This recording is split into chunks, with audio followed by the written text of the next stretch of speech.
Hello and welcome to the first episode of This Week in Film, TWIF for short.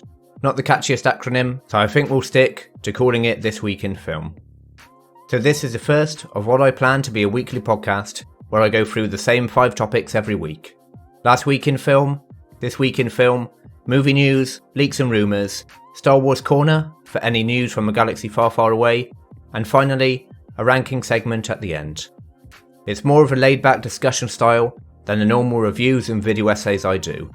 And in this, the first episode, we'll be talking about The Little Mermaid, Spider-Man Across the Spider-Verse, Transformers, Indiana Jones, and the latest Star Wars news.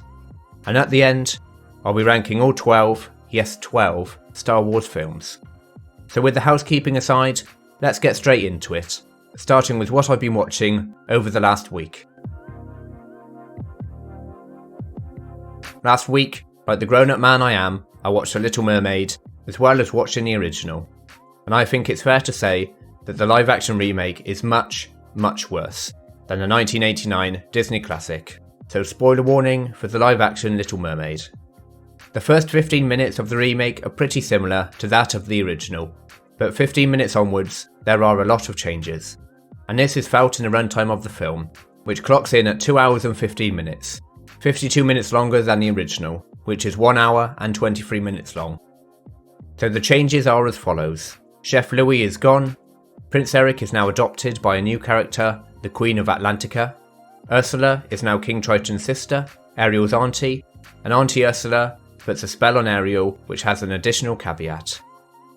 The caveat is that Ariel can no longer remember that she has to kiss Prince Eric within 3 days in order to keep her human form.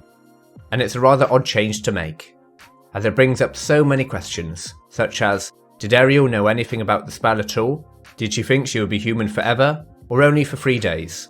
Who knows?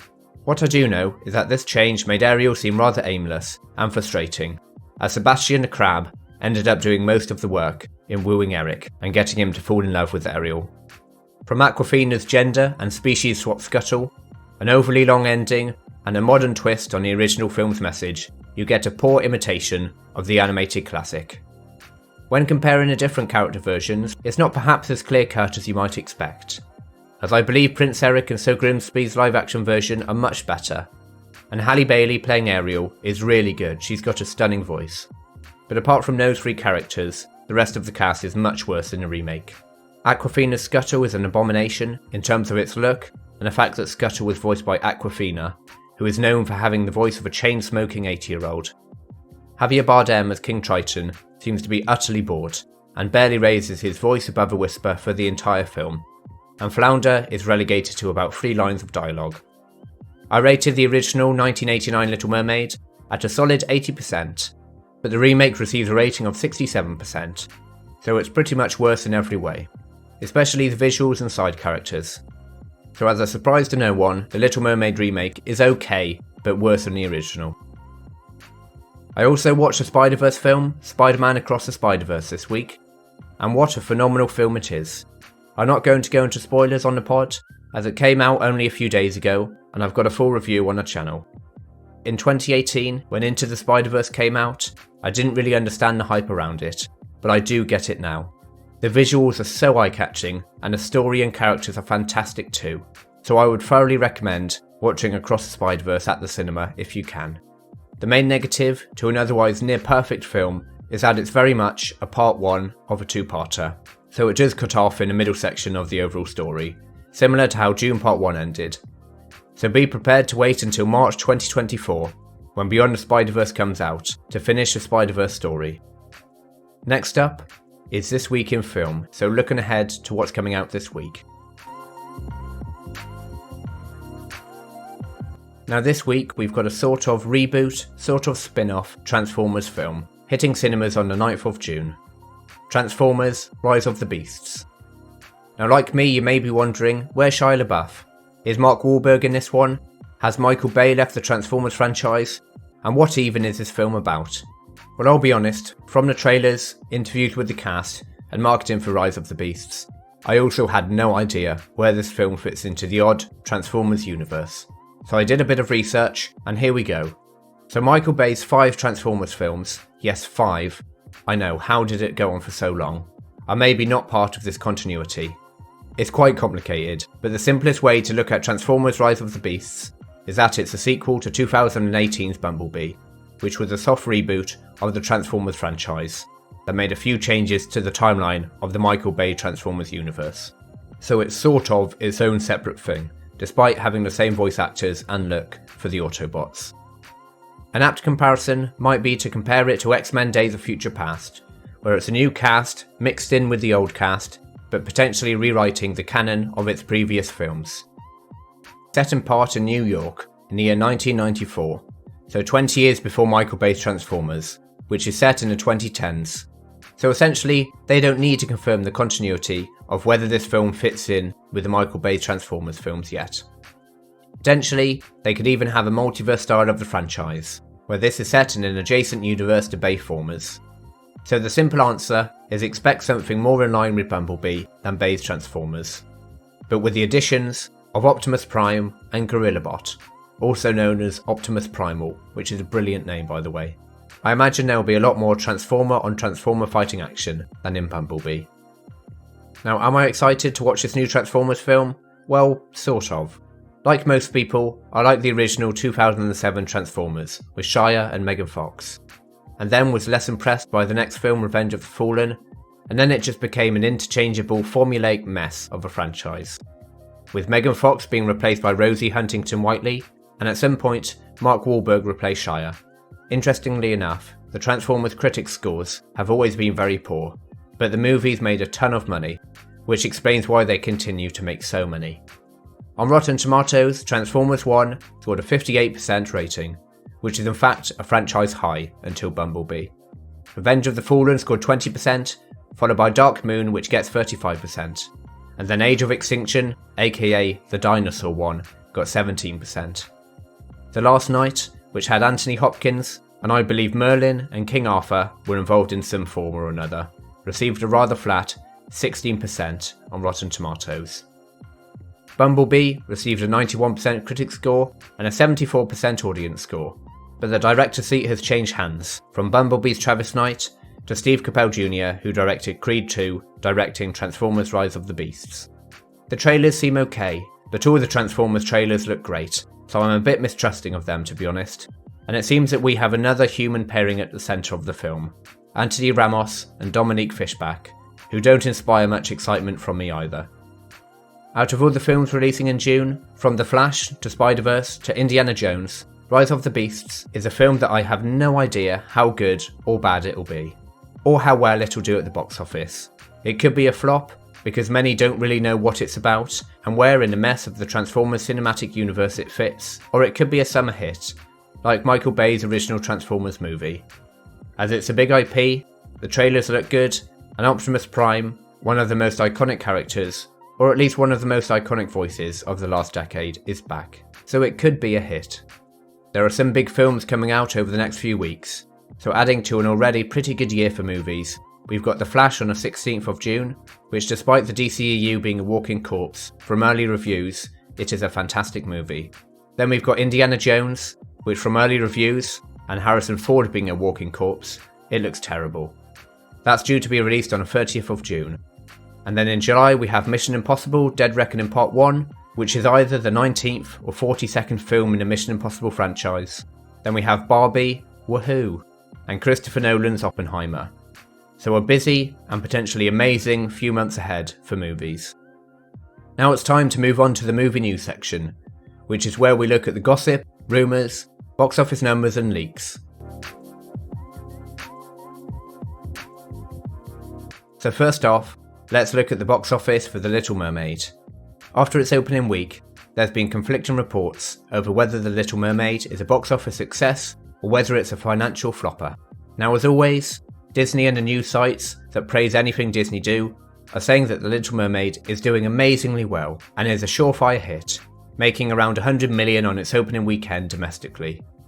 And then on the other side of the fence, you have the anti-woke crowd, saying that The Little Mermaid is a disaster, and Disney are about to shut down because they produced another massive bomb. This crowd are pointing towards the rather poor international box office, currently standing at 68 million. Now, all of the Disney live-action remakes have made more internationally than domestically.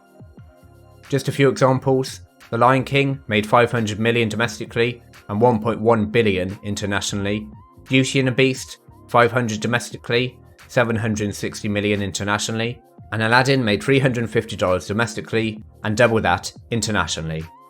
So the typical box office performance of the live-action remake is certainly established, and The Little Mermaid is looking like it will buck the trend and do quite well domestically, but it will have a pretty poor showing internationally.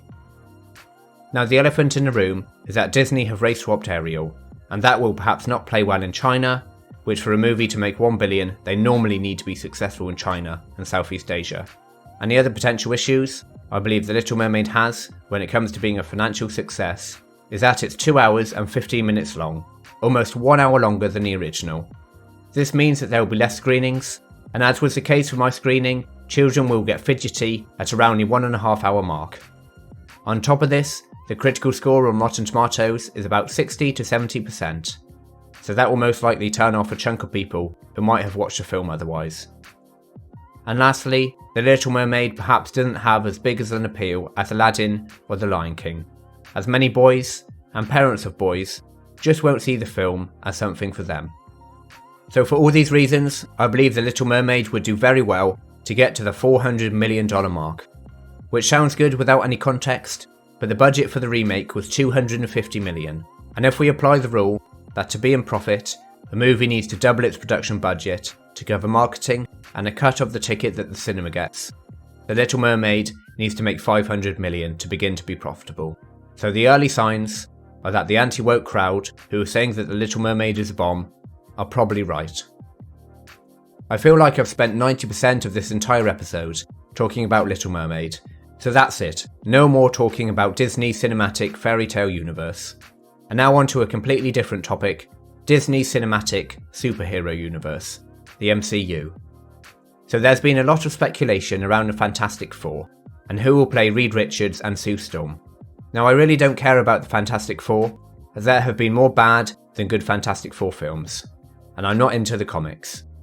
So I'm not somebody who really gets excited for Marvel's first superhero family, but I certainly can't deny the excitement on the internet for the Fantastic Four. It feels that for around 10 years, John Krasinski has been fan cast to play Mr. Fantastic, and he did in fact do that for around 5 minutes in Doctor Strange in the Multiverse of Madness. But from the current rumour, 5 minutes is about all John Krasinski is going to get as Reed Richards. So according to all the rumour YouTubers, what they are saying is that Adam Driver has been cast as Reed Richards. Margot Robbie will play Sue Storm, Paul Mescal from the TV show Normal People as the Human Torch, and The Thing is to be played by Daveed Diggs, who voiced Sebastian from the Little Mermaid remake. There really is no escaping the Little Mermaid, is there? Now I try to at least do a bit more digging than the superficial looking at Reddit, or just regurgitating what another YouTuber has said when it comes to rumours and leaks. And this one has been floating around for some time now, and now Forbes are furthering this rumour, so I think it's quite likely to be the case. Or perhaps this is just a masterful distraction by Kevin Feige to keep the internet talking, and then in a year's time he will quietly announce that John Krasinski and Emily Blunt are already cast as Mr. and Mrs. Richards. But if we put the validity of the rumour aside, what do I think about this casting? Well, I imagine The Thing will be 90% motion capture, and I think Daveed Diggs is an okay choice. Paul Mescal again seems fine as a Human Torch, and Adam Driver is a very good actor, and it will be interesting to see him play a good guy. He certainly is able to convey the subtle and intelligent demeanour of Reed Richards. Hopefully Driver's version of the character will move away from the arrogant and rather annoying versions of Mr. Fantastic we had in 2005 and 2015. And Margot Robbie as Sue Storm, the Invisible Girl, well basically, she's got to be attractive and blonde, based off the previous iterations we've seen. Jessica Alba in 2005's Fantastic Four, and Kate Mara in the 2015 Josh Trank film. Neither of these actresses had anywhere near the acting capability of Margot Robbie, so it seems like a good casting on the face of it. I'm yet to see any reason to get excited for the MCU in Phase 68, or whatever stage we're at now, but the rumoured cast of Adam Driver and Margot Robbie certainly has the potential to add back some star power into the MCU, since Robert Downey and Chris Evans' departure. So this is a good rumour for the MCU, if it's true.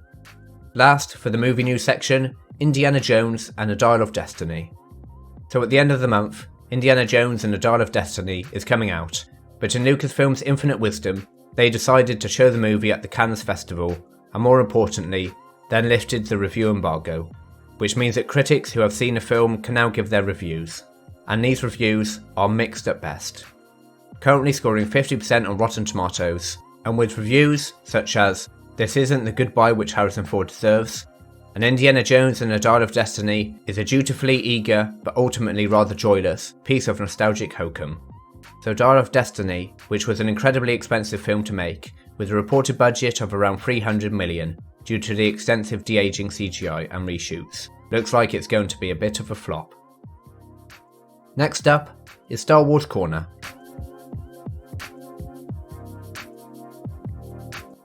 So Star Wars is my favourite movie franchise, and I thought it deserved a little section of its own on a weekly podcast. Despite not being overly impressed with Disney's running of Star Wars over the last 10 plus years, with them getting the big legacy aspects terribly wrong, such as the sequel trilogy and the Kenobi show, but getting the small aspects so right, such as Andor and most of The Mandalorian, I'm still interested to see where Star Wars goes. Whether Lucasfilm can pull victory from the jaws of defeat and make Star Wars great again, which I'm certainly hoping for, or whether the current car crash from Lucasfilm continues.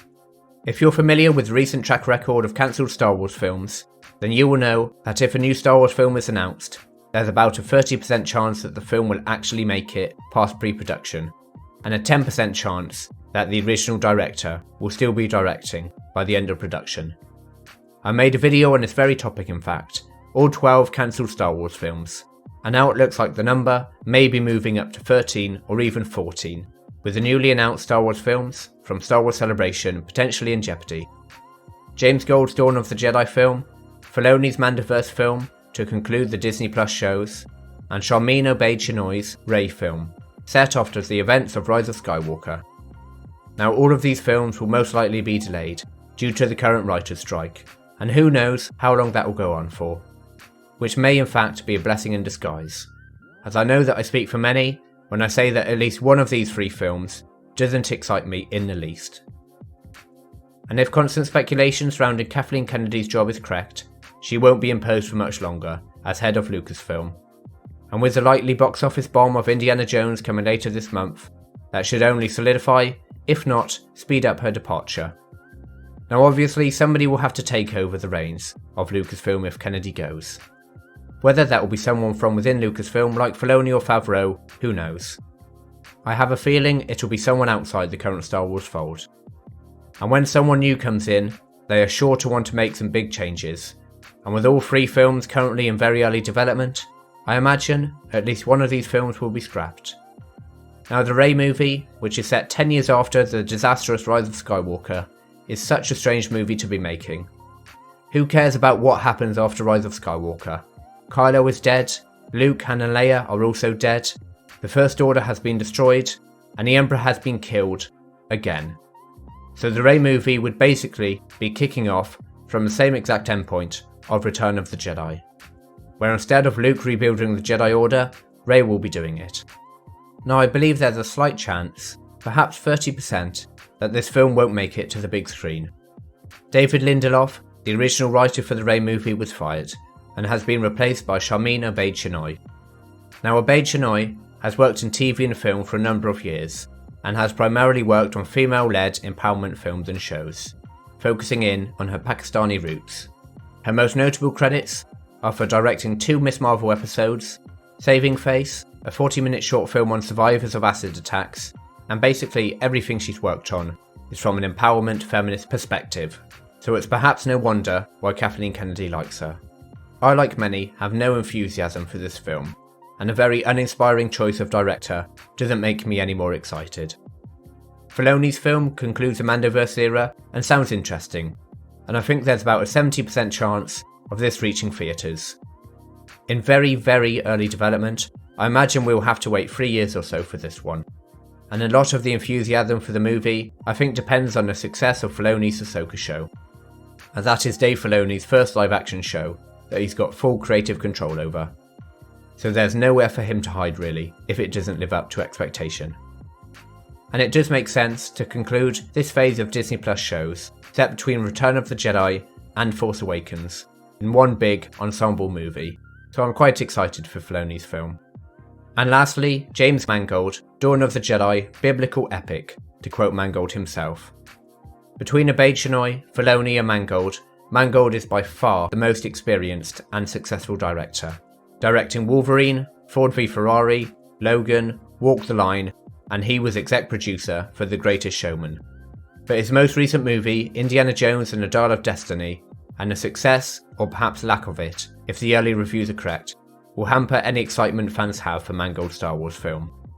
The premise sounds good, finally moving thousands of years away from the Skywalker era, but online commentary is already turning to, well, he directed a rather poor Indiana Jones film, so why give him a Star Wars film to ruin too? So I give his pre-Old Republic film a 50% chance of getting through the landmine that is pre-production for a Star Wars film. I do think it's unfair to judge James Mangold's Indiana Jones film before it's released, but the 50% Rotten Tomatoes score from critics who got to see the film early doesn't bode well for his Star Wars film. When looking at these three movies, I can't help but think, why did Lucasfilm choose such a scattergun approach for their next three Star Wars movies? They are all set in different eras of Star Wars, and are all standalone anthology films as far as we know. I can already imagine having to explain it to non-hardcore Star Wars fans, let alone a movie-going public. This one is set after Episode 9, but it's not called Episode 10, and it follows an order array. This one is set in between Return of the Jedi and The Force Awakens, and this one is set thousands of years before any other Star Wars film. I'm not sure of any other film company that have announced three movies, all within the same franchise, which have absolutely nothing to do with each other, and are all set in completely different eras and follow none of the same characters.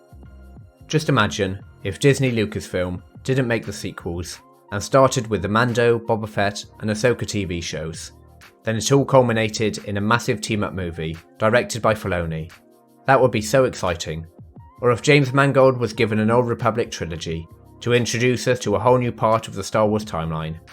These scenarios are far better than the mess we've currently got, with films and shows spread across different eras, with some working and some not. And ultimately, for Filoni's film, we know that a few years after it takes place, the First Order come and take over the galaxy. So what really is the point? Now next up is part 5, which is the ranking part of the pod, where I'll be ranking a range of movies, characters, or something else movie and film related, from F tier to S tier. There have been 12 Star Wars films, from A New Hope in 1977, all the way to The Rise of Skywalker, and now I'm going to rank each movie from F tier to S tier. So first off, we have The Phantom Menace, which was the highest grossing of the prequel films. It has as many memorable moments as it does bad ones. Obviously, I have to talk about Jar Jar, and even as a kid, I found him quite annoying. And the fact that he plays such an integral part in Phantom Menace does make it hard to just ignore the character.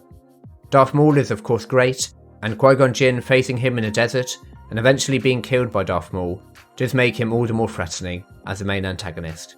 Ewan McGregor will fully embody Obi-Wan in episode 2 and 3, but he isn't bad in The Phantom Menace. The pod race does outstay its welcome for about 5 minutes, and although I can understand why George Lucas made Anakin a little child, so that the separation from his mum is all the more tragic, he isn't the best child actor, it must be said.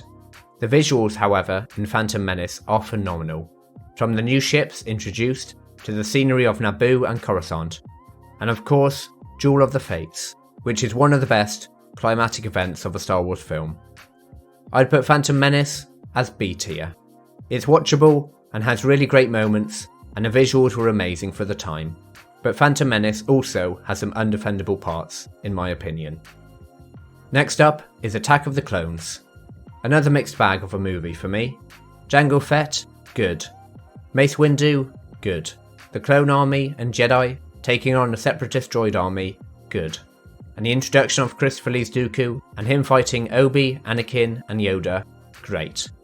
But a very bland start and middle section, with a few failed assassination attempts on Padme, and Obi-Wan finding Kamino and a clone army, makes for a very dull first half. I do enjoy the political side of Star Wars, with Palpatine's rise to power and playing both sides off against each other, but there are way too many meetings in the Senate building and the Jedi Temple, and a little bit less of the Anakin-Padme corny relationship would improve Attack of the Clones. So I'm afraid Attack of the Clones goes into D tier. Now, sitting in between the time period of Attack of the Clones and Revenge of the Sith, we have Star Wars: The Clone Wars, the Filoni and Lucas animated film. With a wide release in 2008, Clone Wars is the only Star Wars animated film, and from the critic and audience feedback, it's possibly the last. There are some things to like in the Clone Wars, such as the action scenes between the clones and droids, and a relationship between Obi-Wan and Anakin, but we all know it is a bad film. The lip sync to the voice acting seems to be half a second delayed, the visuals are very ropey at times, and Ahsoka, now a fan favourite, is very annoying. Basically, everything good in the Clone Wars TV show is okay in the Clone Wars movie, and every issue in the Clone Wars TV show is 3 times as bad. Good for kids, but no one else really. I'm going to put the Clone Wars TV show in E tier. Next up, Episode 3, Revenge of the Sith. Now this is where things get interesting. Revenge of the Sith is a film I really enjoyed as a kid, and I still enjoy as an adult. It's interesting to see how different each prequel movie is, and by Revenge of the Sith, Lucas sort of gets back to form. I mean, come on, Revenge of the Sith has some great characters and real iconic moments. From minute 1, Revenge of the Sith sets the action-heavy darker tone, now with some decent chemistry between Hayden Christensen and Ewan McGregor. The opening scene has them flying over Coruscant as a massive battle in space ensues. They board Dooku's ship, and Anakin beheads the Sith Lord, and then the pair take on General Grievous's Magna Guards, and finally land the ship successfully, saving Chancellor Palpatine. Truly one of the best openings of any Star Wars film. Yes, there's a political meetings that happen too often, and yes, the green screen does remove you from the action at times, but there are so many brilliant sections in Revenge of the Sith. Order 66 is one of the most tragic and emotional moments I've seen, and Yoda vs Palpatine, Obi-Wan vs Grievous, Mace Windu vs Palpatine, and then Obi-Wan vs Anakin is just a balls to the wall film. For me, Revenge of the Sith is A tier. Next, we have Solo: A Star Wars Story. The only Star Wars film to make a loss at the box office, Solo is a fun, space heist movie. Is it a movie that fails to justify its own existence? Absolutely. A pretty decent cast, with Alden Ehrenreich actually not too bad as Han Solo, Donald Glover as Lando, Emilia Clarke as Han's old flame, and Woody Harrelson as Han's mentor. The colour palette of the film is terrible, and the first 20 minutes are a real slog, but after the slow opening, Solo barely takes a breath, and has a good double-cross ending that I really enjoyed. Is it good? Yes, it's a fun blockbuster film. Does it feel like a Star Wars movie? Absolutely not. So I'm placing Solo in D tier, alongside Attack of the Clones.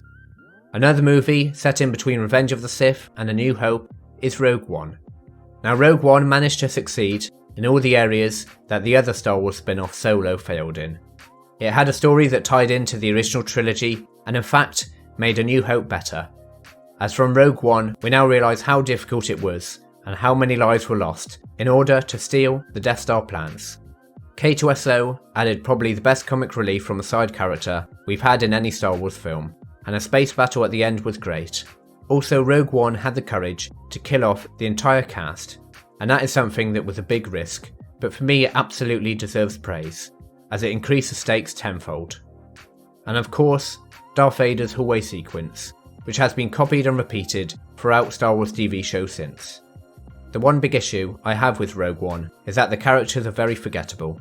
I mean, apart from Andor, who we now mostly recognise from the Andor Disney Plus show, which character can you name check? I imagine most, if not all of the movie-going public can't remember a single name from Rogue One, because the characters, especially Jyn Erso, are very unremarkable. Rogue One I'm putting in C tier. Now onto the original trilogy. With the film that kicked off A Galaxy Far Far Away, we have A New Hope. With a runtime of 2 hours and 1 minute, A New Hope introduces Luke, Han, Leia, Obi-Wan, Vader, Tarkin, the Empire, and the Rebels, with a super fast pace that explores the hero's journey of Luke in a way that changed science fiction for the next 50 years. The hive of scum and villainy in Mos Eisley, Obi-Wan using the Force, and the rusty Millennium Falcon all make the Star Wars universe feel so lived in. A New Hope is such a revolutionary film that quickly picks up a pulpy action pace and doesn't let go until the end. Empire and Return of the Jedi would go on to fully realise the characters of Luke, Vader, Han and Leia, and are probably better films, but A New Hope is one of the funnest and most exhilarating movies I've ever seen. I will put New Hope in A tier. Next up is Empire Strikes Back. The start battle on Hoth was the first boots on the ground moment in Star Wars, where we see the Empire and Rebels clash on land. Vader really establishes himself as one of the most iconic movie villains in Empire Strikes Back. From chasing down the rebels on Hoth, to deploying bounty hunters to hunt down the Millennium Falcon, and on Cloud City, when he toys with Luke and reveals that he is Luke's father. Empire to me is Vader's film, over any other character, save from perhaps Luke. The rest of the cast are also great, with Harrison Ford and Carrie Fisher having such chemistry, plus Yoda and Force Ghost Obi-Wan adding to the mythos of the Force. Empire's darker tone, plus the amazing visuals, make it a top tier Star Wars movie. What stops it from being an S tier film for me is that there is no major space battle. Yes, of course, there's a Falcon escaping a Star Destroyer, and narratively, it is necessary to not just have another Death Star run straight after A New Hope's ending. But that aspect for me, and that the ending, although it makes you so excited to see what's next, it's not as grand or as thrilling as A New Hope. So Empire Strikes Back goes into the A tier, along with Revenge of the Sith and A New Hope. The last film in the original trilogy, Return of the Jedi. It's hard not to skim over the start and just go straight to the immaculate second half of Return of the Jedi. But Jabba's palace, with Luke conveying such power and Jedi-like confidence, shows how far the whiny farm boy has come since A New Hope. Return of the Jedi culminates the two plots that Empire established, with Luke pursuing his Jedi training and taking on the dark side, and Han, Leia and the Rebels fighting against the Empire's military might. The last 30 minutes of Return of the Jedi is where the magic happens. Han, Leia and the Ewoks on Endor are enjoyable, but the space battle with Lando, Akbar and the Rebels against the Empire Star Destroyers and the second Death Star is a massive grand-scale conflict that I always go back to when I have a few spare minutes. And then there's the Emperor's throne room. The conflict and underlying struggle between Father Vader and son Luke is so enthralling, culminating in by far and away my favourite moment from any Star Wars film, when Vader turns to Palpatine, who is about to kill Luke, and Vader overcomes years of subservience, hatred and fear, and kills the Emperor to save his son. The love and faith that Luke showed in his father, despite everything Vader had done, and the message that it's never too late to redeem oneself, is what makes Return of the Jedi my favourite Star Wars film. The redemption of Vader, as well as Akbar saying it's a trap, and a gripping Death Star run is what makes Return of the Jedi an S-tier Star Wars movie. And now to the sequels, which all go into F-tier. Goodbye. I'm joking. Although they undo Anakin being the chosen one, completely destroy Luke, whilst also making Han Solo and Leia a divorced couple, and making Rey the most overpowered character in Star Wars, who eventually does what Vader cannot by truly destroying Palpatine. Yes, save from these points, there are many parts of the sequels that I do actually enjoy. So The Force Awakens, which was very similar to A New Hope, replacing Luke with Rey, Obi-Wan a mentor figure with Han, and a Death Star with Starkiller Base. Despite this lack of originality, The Force Awakens sets up many interesting questions, such as who is Rey, what happened to Kylo, who is Snoke, and what has Luke been doing all these years. Rey and Finn are really good together, and there are some great space battle moments, with the Millennium Falcon, and between Poe, his X-Wings, and the First Order. And when Kylo defeats Finn, and Luke's old lightsaber flies in the air towards Rey, if you replace Rey with Luke, The Force Awakens then becomes an A or B tier Star Wars film for me. But as Rey grabs a lightsaber and bests a Sith Lord who has been training for at least 15 years, and she has had literally no training at all from anyone, you get a poor ending that deserves no more than a C tier. Now on to the very controversial The Last Jedi. Now it's definitely not a good Star Wars film. It has some of the best moments of the sequel trilogy, and has some great visuals, but it completely destroyed the pace of the sequel trilogy, and took characters such as Luke and Snoke in ways that were unrecoverable in The Rise of Skywalker. That being said, there are some great moments, and with little tweaks here or there, I think The Last Jedi could have been a decent film. So Snoke's death was such a shocking event, and when Kylo force pulls the lightsaber to Rey, and then they take on the Praetorian Guards, I was totally shocked the first time I watched the film.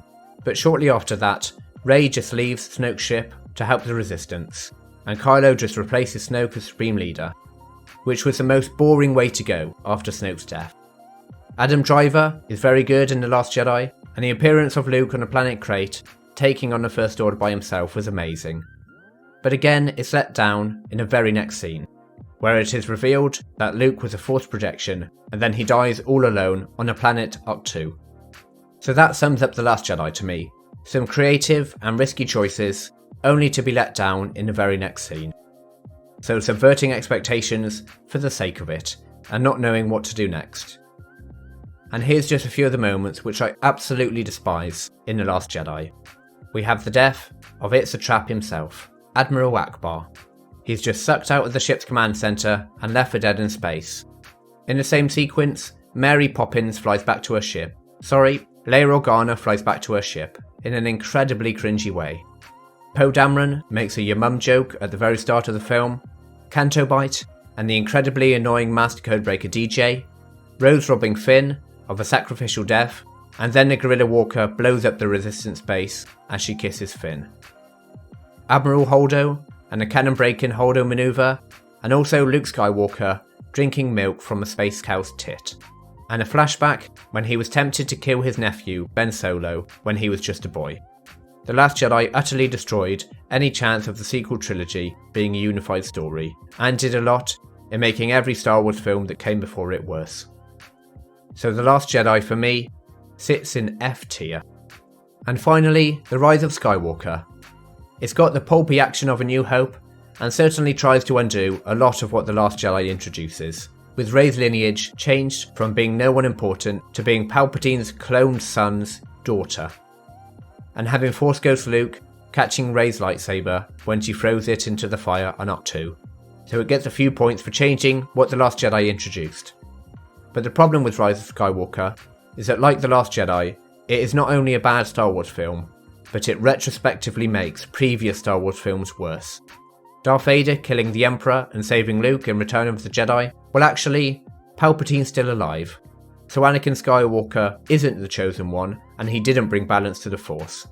Palpatine being Snoke all along, well, that ruins Snoke's origins too. And Rey is perhaps more overpowered in this film, but at least there's some sort of reason to her abilities, with her being Palpatine's clone descendant. And what's the overall message of the whole sequel trilogy? Well, I think it's something along the lines of our family and their histories don't define us, and we can choose a family we want, with Rey choosing to be a Skywalker and not a Palpatine. They stumbled onto this message, and The Rise of Skywalker is by far the worst final film in the 3 Star Wars trilogies. I will put Rise of Skywalker in E tier. Mindlessly fun and all action, but if you stop for a second to think about what's going on, Rise of Skywalker completely breaks down. So the results are, at the bottom in F tier, we have The Last Jedi. In E tier, we have the Clone Wars animated film and The Rise of Skywalker. In D tier, Attack of the Clones and Solo. Moving up to C tier, we have Rogue One and The Force Awakens. B tier is Phantom Menace. And in A tier, we have Revenge of the Sith, A New Hope, and Empire. And in S tier, the winner of this ranking list is Return of the Jedi. Okay, so that's the podcast over. I hope you enjoyed it. It's early days for the Film Club channel, and very early days for the podcast, this being the first. So I'm aiming for good, but will settle for average in terms of quality at this stage. I create videos every week on a Film Club YouTube channel, reviewing the best films, shows, and the occasional video essay. So if this podcast was interesting to you, then please consider subscribing to the channel.